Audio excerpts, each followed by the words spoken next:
I remember the exact moment the smell hit me, sharp and chemical, drifting across the water before the sun had even cleared the oak trees. And that's when I knew something was very, very wrong with my lake. The surface looked wrong first, too still, too dull, like someone had poured a thin film of gray across water that used to shine like glass every morning. A few fish were floating near the dock, barely moving in the quiet ripples, and the air carried that sour, artificial scent that doesn't belong anywhere near clean Texas water. My name is Ethan Caldwell, and for the last 42 years this lake has been part of my life the same way the hills behind my house and the gravel road leading to it have always been there. My father dug this lake back in 1984 with a rented excavator and more stubborn determination than common sense. He always said land isn't really yours until you shape it with your own hands, and that lake was the proudest thing he ever built on our 80 acres outside Willowbrook Ridge. I learned to swim in that water before I could ride a bike. I learned patience sitting on that wooden dock with a fishing rod while my dad drank black coffee from a dented thermos and told stories about drought years and heavy rains. So when I stepped onto that dock that morning and smelled chemicals hanging in the humid air, my stomach tightened in a way that told me this wasn't an accident. Then I saw the new sign. It stood near the edge of the shoreline where the grass met the dirt path, bright white plastic, HOA lettering neat and official like they were announcing a bake sale. Community environmental restriction. No fishing until further notice. I stood there staring at it, trying to make sense of why anyone from Willowbrook Estates would think they had the authority to put a rule on my land.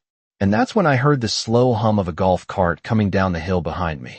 Karen Whitmore stepped out before the cart had even fully stopped, sunglasses on, clipboard tucked under her arm like she owned the entire valley. Karen was the president of the Willowbrook Estates Homeowners Association, a neighborhood of identical houses about half a mile down the road from my property. She had that calm, polished smile people use when they're about to explain something they already decided for you. She looked at the lake, then back at me, and said in that smooth HOA voice, "You might want to stay away from the water for a while, Ethan. We had to treat the lake. It was becoming a problem." The words hung in the air between us while a light breeze pushed small ripples across the water. Treat the lake.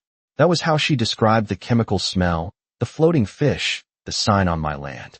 I glanced past her toward the hill where the Willowbrook houses sat in neat rows beyond the trees, their green lawns and backyard sprinklers already ticking on for the morning. Karen followed my eyes and gave a small, satisfied nod like everything was perfectly under control. What she didn't know, standing there beside my poison lake with her clipboard and HOA authority, was that the water sitting quietly behind me wasn't just a fishing spot. It was something far more important to her neighborhood than she could possibly imagine.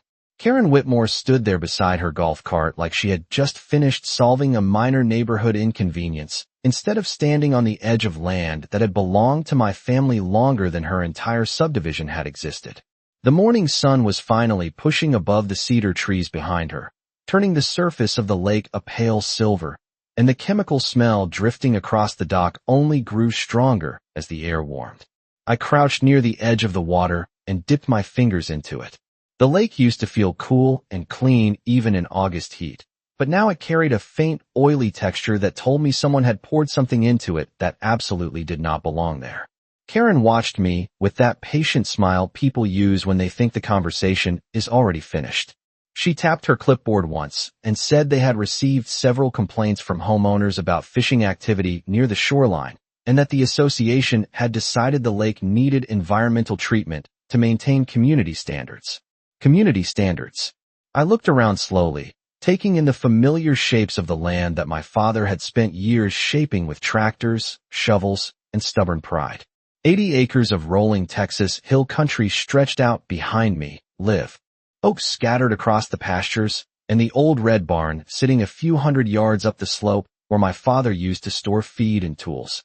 The lake itself covered just under 4 acres when the water level was full, fed by a natural spring that bubbled quietly from limestone rock along the north bank. That spring had never gone dry in 40 years, not even during the worst drought we had back in 1998, when every ranch within 20 miles was hauling water in by tanker truck. My father always said the land had chosen that spot for a lake long before we ever showed up. All he did was give the water a place to rest. I stood up from the dock and wiped my hand on my jeans, still watching Karen as she began explaining that the treatment would help preserve the natural beauty of the area. Her words sounded rehearsed, like she had delivered the same speech in a board meeting somewhere down the road. Willowbrook Estates was one of those planned communities that popped up everywhere in Texas during the housing boom. 200 houses arranged in tidy rows with matching mailboxes and perfectly trimmed lawns that looked like they belonged on the cover of a landscaping magazine. Every house had automatic sprinkler systems running twice a day and little stone fountains near the neighborhood entrance that sprayed water 24 hours a day just for decoration. Karen and her homeowners association loved the word community. They used it for everything. Community standards, community appearance, community improvement. But standing there beside the lake my father built with his own hands, I knew something Karen clearly did not understand. This water was not decoration. It was not scenery for people to admire from a distance. It was part of a system that had been quietly working beneath the surface of this land for decades. The spring feeding the lake pushed out nearly 12,000 gallons of fresh water every single day. That water moved through the lake, filtered naturally through limestone and gravel before continuing downhill beyond my property line. I had studied environmental engineering long enough to recognize exactly how water behaves when it moves through ground like this. What Karen had just called treatment was something else entirely, and as I looked past her toward the distant rooftops of Willowbrook Estates, glinting in the morning sun, a slow realization began forming in my mind that made the situation far more interesting than she probably intended. Karen finished her explanation with the same polished confidence people use when they believe authority is enough to end a conversation. Then she turned back toward her golf cart, as if the entire matter had already been settled. The tires rolled slowly over the gravel path, and the electric motor hummed softly as she drove back toward the road leading down to Willowbrook Estates. I stood there for another minute watching the surface of the lake, the quiet ripples spreading across water that had been perfectly clear just the evening before. A few more fish drifted near the reeds along the shoreline, and the smell of whatever chemical they had poured into the water hung in the warming morning air like a thin cloud that refused to move. After a while I walked back toward the house and grabbed the old aluminum skiff tied beside the dock. The small outboard motor coughed once before settling into its steady rhythm as I pushed away from the shoreline and drifted slowly across the middle of the lake. From the water the land looks different. You notice details you normally ignore from the bank. The slope of the hill behind the barn, the limestone ridge where the spring enters the lake, and the narrow stretch of trees where the property line runs along the far side. About halfway across the water, I cut the engine and let the boat drift. That was when I saw it. Along the south edge of the lake, just beneath the surface, a thin metal grate sat partially hidden between two flat rocks where the water looked slightly darker than the rest. Most people standing on the bank would never notice it, but I knew exactly what it was because I had helped install it 15 years earlier. Back when Willowbrook Estates was first being built, the developer had approached my father with a proposal. The neighborhood needed a supplemental water source for landscaping, irrigation, and emergency reserves during dry months. Instead of drilling expensive deep wells, they asked permission to run a controlled outlet line from the lake through a filtration pump that would sit just beyond our property line. My father had agreed under one condition. The agreement was written into the county records with precise language about water rights, flow limits, and maintenance responsibility. The lake would remain private property, but excess water from the natural spring could pass through that outlet system before continuing downhill. At the time, it seemed like a practical solution. The spring produced far more water than our land ever needed, and the neighborhood promised to handle the pump equipment and filtration system themselves. I leaned over the edge of the boat and looked through the clear water toward the grate. Even through the faint haze of chemical residue, I could see the intake pipe sitting just beyond it, pulling water steadily through the line that disappeared beneath the slope leading toward Willowbrook Estates. The system had been running quietly for years without anyone thinking much about it. But standing there that morning with the engine silent and the surface of the lake carrying the sharp scent of whatever treatment Karen had authorized, something about the situation suddenly fit together in a way that made the corners of my mouth tighten slightly. Because Karen Whitmore had walked onto my property thinking she was controlling a scenic fishing pond. What she clearly did not understand was that the water sitting in this lake did not just stay here. Every minute of every day, thousands of gallons moved quietly through that outlet pipe, flowing downhill toward the same neighborhood that had just decided to pour chemicals into the source. I kept the boat drifting for a few minutes longer, watching the steady pull of water through the intake grate while the morning sun climbed higher over the hills. The lake had always been quiet at that hour, usually broken only by the splash of a fish or the distant call of a hawk circling above the pastures. But now the silence felt different. There was a tension in it, like the land itself knew something had been disturbed. I restarted the outboard motor and guided the skiff slowly back toward the dock, the faint chemical smell still hanging over the water like a reminder that someone had decided they had the authority to alter something they did not understand. Once the boat was tied up, I walked up the path toward the house and stepped onto the back porch where the old wooden table sat beneath a wide oak tree. My father used to sit there every evening, with a notebook where he recorded rainfall totals, lake levels, and spring flow measurements. I still kept those records, not out of nostalgia, but because water systems like this one follow patterns, and if you pay attention long enough you begin to see how every piece connects. I opened the weathered binder I kept inside the kitchen drawer and flipped to the section where the original development agreement was stored. The document was nearly 2 decades old now, the county seal slightly faded but still clear enough to read. It described the outlet system in precise engineering language. The spring fed the lake at an average rate of just over 8 gallons per minute, which worked out to roughly 11,500 gallons per day. That water flowed naturally through the lake basin before exiting through the controlled outlet pipe beneath the south bank. From there it moved through a small filtration station maintained by the Willowbrook Estates Homeowners Association before being routed into their irrigation reservoirs and supplemental supply lines. In simple terms, the lake served as the upstream collection point for the entire system. The arrangement had always been balanced because the water leaving the lake was clean spring water filtered naturally through limestone and aquatic vegetation. But standing there on the porch with the binder open in front of me, I could not help picturing the cloudy surface I had seen earlier that morning and the faint residue clinging to my fingers when I touched the water. If chemicals had been poured into the lake to stop people from fishing, then those same chemicals were already moving through the outlet line right now, traveling quietly downhill through the pump system and into the reservoirs that fed Willowbrook Estates. I closed the binder slowly and looked out across the pasture toward the distant rooftops of the neighborhood. From where I stood, the houses looked peaceful, sunlight reflecting off windows while sprinklers ticked rhythmically across bright green lawns. A few children were probably getting ready for school. Someone was likely pouring coffee in a kitchen that relied on water pumped from the same system Karen Whitmore had decided to treat. The strange thing about water infrastructure is that it does not care about opinions or homeowners association policies. Gravity does not ask permission before it moves water from one place to another. If something enters the system upstream, it eventually travels everywhere the system reaches.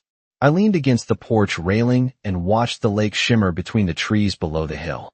Karen had clearly believed she was solving a neighborhood nuisance by dumping chemicals into a fishing spot she did not like.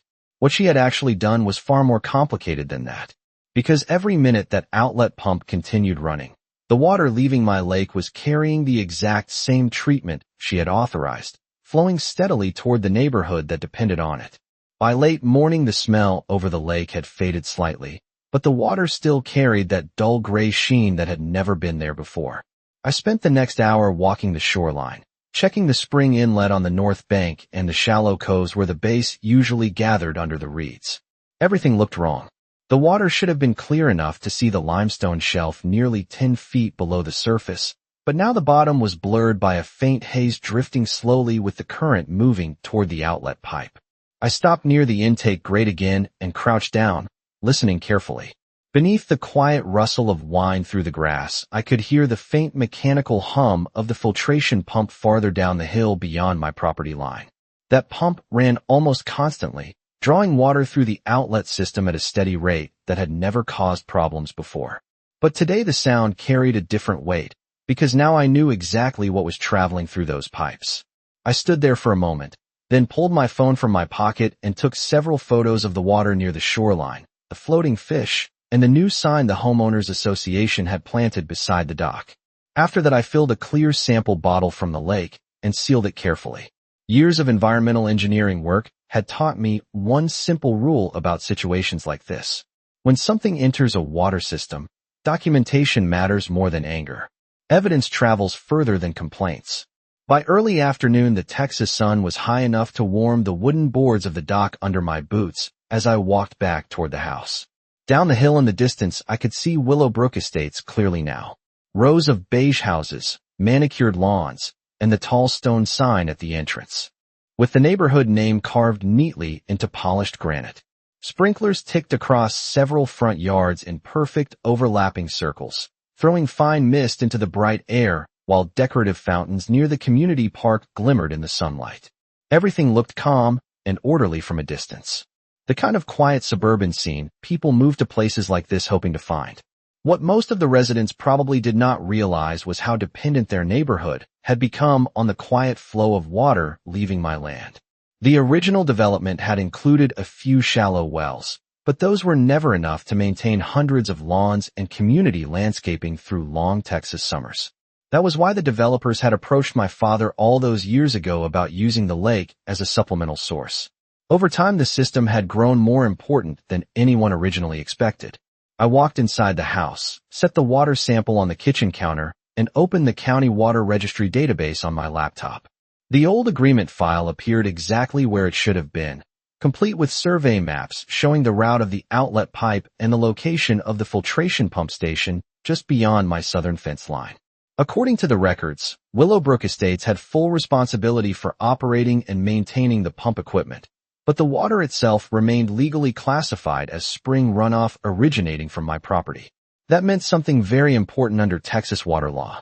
Any contamination entering the lake from an outside party did not just affect the water here. It affected every location downstream where that water traveled. I leaned back in the chair and looked out the kitchen window toward the lake shimmering through the trees. Karen Whitmore had believed she was enforcing homeowners association rules about fishing and neighborhood appearance. But water systems do not follow neighborhood rules. They follow gravity, chemistry, and legal responsibility. And right now, every drop moving through that outlet pipe was carrying the exact same treatment she had authorized into the system that her entire community relied on. By mid-afternoon, the air over the hills had turned hot and still, the kind of dry Texas heat that makes every sound carry a little farther than usual. From the back porch, I could hear the faint mechanical hum of the pump station down the slope beyond my southern fence line. Normally, it blended into the background so completely that I barely noticed it anymore. But now every second of that steady vibration felt like a reminder that the system was still pulling water out of the lake. Water that no longer looked the way it should. I closed the laptop on the kitchen table and picked up the sample bottle again, holding it up to the sunlight coming through the window. Even in that small container, the water carried a faint cloudy tint that had never been there before. The spring that fed the lake pushed clean groundwater through limestone layers nearly 60 feet below the surface. That natural filtration usually produced water clear enough to see straight through a glass like this one. Today the difference was obvious. Whatever Karen Whitmore had authorized that morning had changed the chemistry of the lake almost immediately. The quiet part of my mind that handled engineering problems started sorting through the situation piece by piece the same way it always did when something in a system stopped behaving the way it should. Step 1 was understanding exactly what had entered the water. Step 2 was figuring out how far that change had already traveled. I grabbed a notepad and wrote down the spring flow numbers from the records. 8 gallons per minute on average. That meant nearly 500 gallons every hour feeding into the lake basin from the spring alone. The outlet pipe carried slightly less than that amount because the lake always held a reserve level, but the pump still moved thousands of gallons downhill every day toward Willowbrook Estates. I looked out the window again toward the distant rooftops beyond the pasture. From this distance, the neighborhood looked peaceful and quiet, the same way it always did. Lawns still bright green. Sprinklers still ticking across the grass in slow sweeping arcs. Decorative fountains still spraying thin white streams of water into the air beside the community entrance. None of the homeowners down there had any idea what had happened upstream that morning. They were going about their normal routines, watering gardens and filling backyard pools without realizing that the source of that water had changed only a few hours earlier. I set the bottle back on the counter and stepped outside onto the porch again. The wind had picked up slightly, carrying the faint scent of lake water across the pasture. The pump continued, humming down the hill. The outlet system had never stopped running since Karen finished her so-called treatment. Gravity and machinery were still doing exactly what they had always done, moving water from the lake through the filtration station and into the reservoirs that served the neighborhood. The difference now was the chemical mixture drifting quietly through the lake basin as that flow continued. I leaned on the railing and watched a pair of red-tailed hawks circling above the far tree line while the situation settled fully into place in my mind. Karen had assumed she was dealing with a quiet fishing spot owned by someone who would simply accept a homeowners association decision. But the lake was not just scenery. It was the starting point of an entire water system. And systems like that do not react well when someone pours the wrong substance into the source. I let the afternoon pass without touching the pump or calling anyone in the neighborhood because systems like this reveal more when you allow them to keep running. The sun slowly slid lower over the ridge behind the barn, and the long shadows of the oak trees stretched across the pasture while the quiet mechanical hum of the pump station continued down the hill. Every minute that sound continued meant more water was leaving the lake and traveling through the outlet pipe exactly the way it had for nearly 20 years. The difference now was the invisible change drifting through the lake basin since that morning. I spent the next hour walking the southern fence line where the outlet system crossed my property boundary. The pipe itself disappeared underground about 30 yards from the shoreline, running beneath a narrow strip of cedar trees before reaching the filtration pump station just outside my land. From there, the system pushed water into Willowbrook Estates reservoirs where it blended with the smaller well supply that served the community. I had reviewed those maps earlier in the county registry, and the layout was still clear in my mind. The lake sat nearly 40 feet higher in elevation than the neighborhood. That difference in height was the reason the entire system worked. Gravity fed the water downhill with almost no energy required, which meant the pump only needed to maintain pressure for distribution once it reached the reservoir tanks. Standing there along the fence, I could hear the pump motor turning steadily, pulling the same water Karen Whitmore had decided to treat only hours earlier. I knelt near the ground where the pipe entered the soil and brushed aside a thin layer of dry grass until the metal access cap came into view. The system had been designed with several control points exactly like this one, so the flow could be monitored and adjusted when necessary. Most people walking past it would assume it was just another utility cover, but I knew every part of the mechanism beneath it. The lake was not just connected to the neighborhood water system. It was the starting point of it. I stood up again and looked down the slope toward Willowbrook Estates where the late afternoon sun reflected off dozens of identical rooftops. Somewhere down there, Karen Whitmore was probably finishing another homeowners association meeting or writing a message about protecting community standards. She believed she had solved a small problem that morning. No more fishing on the lake. No more residents wandering near the shoreline. Just another neat rule added to the list that kept her neighborhood looking the way she wanted it. What she had not considered was the simple reality of how water moves through land like this. A lake fed by a natural spring does not exist in isolation. It becomes part of every system connected to it. I turned and walked back toward the house while the pump continued its steady work below the hill. Evidence was already sitting on my kitchen counter inside that glass sample bottle. The records were stored in the county registry showing exactly how the water flowed through the system. I did not need to rush anything. Gravity was already carrying the consequences downhill 1 gallon at a time. The sky had turned a deep amber by the time evening settled across the hills, and the lake finally began to look a little calmer as the wind pushed small ripples across the surface. The chemical haze was still there if you knew what you were looking for, but the water had started clearing enough for the reflection of the oak trees to return along the shoreline. I walked down to the dock again, just as the last light touched the top of the cedar ridge beyond the pasture. The lake had always been quiet at this hour. Usually I would bring a fishing rod and sit on the end of the dock while the spring water moved slowly through the basin toward the outlet pipe. But tonight, I simply watched the current drifting toward that narrow grate beneath the surface. Down the hill, the pump continued its steady rhythm, drawing water through the line exactly as it had all day. Systems like this do not stop just because someone made a careless decision upstream. They keep moving until someone intervenes. I crouched at the edge of the dock and filled another sample bottle, sealing it carefully before setting it beside the first one in the small cooler I had brought with me. 2 samples taken 12 hours apart would make the chemical change in the water easier to measure once they reached the lab.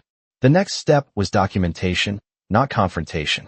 I walked back up the path toward the house and turned on the porch light while dusk settled across the pasture. The distant neighborhood lights in Willowbrook Estates had begun flickering on one by one down the hill, soft yellow squares appearing in windows as families settled into their evening routines.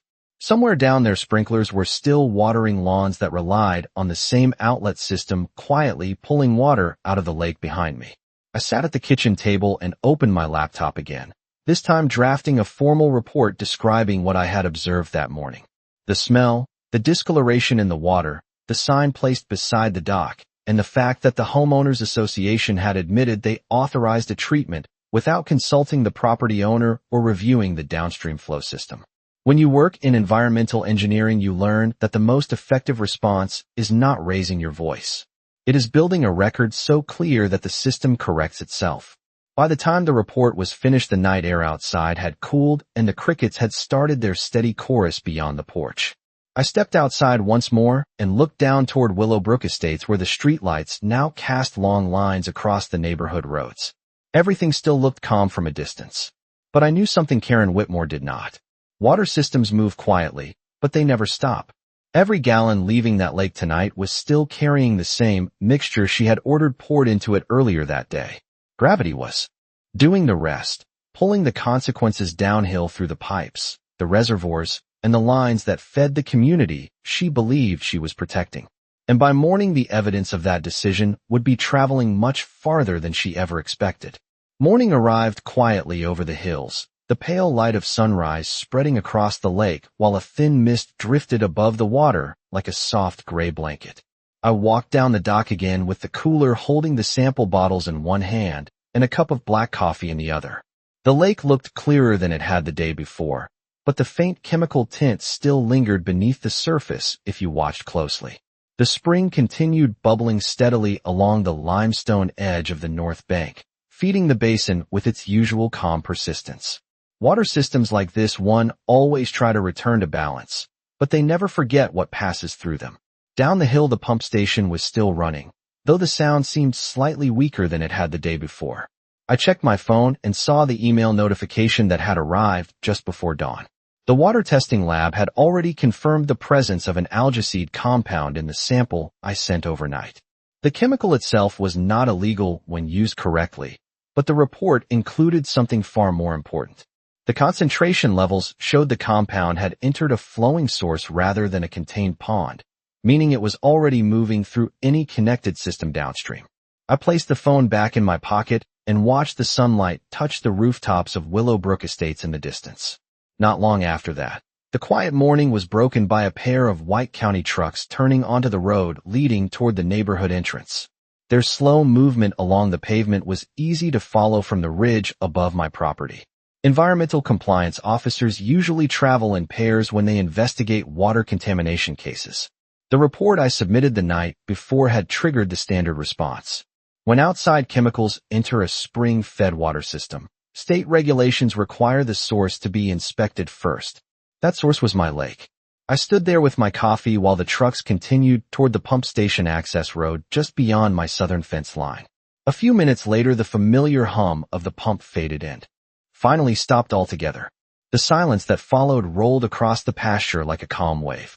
Without the pump drawing water downhill, the lake returned to the slow natural rhythm it had followed long before Willowbrook Estates existed. I could already imagine the conversations happening down in the neighborhood.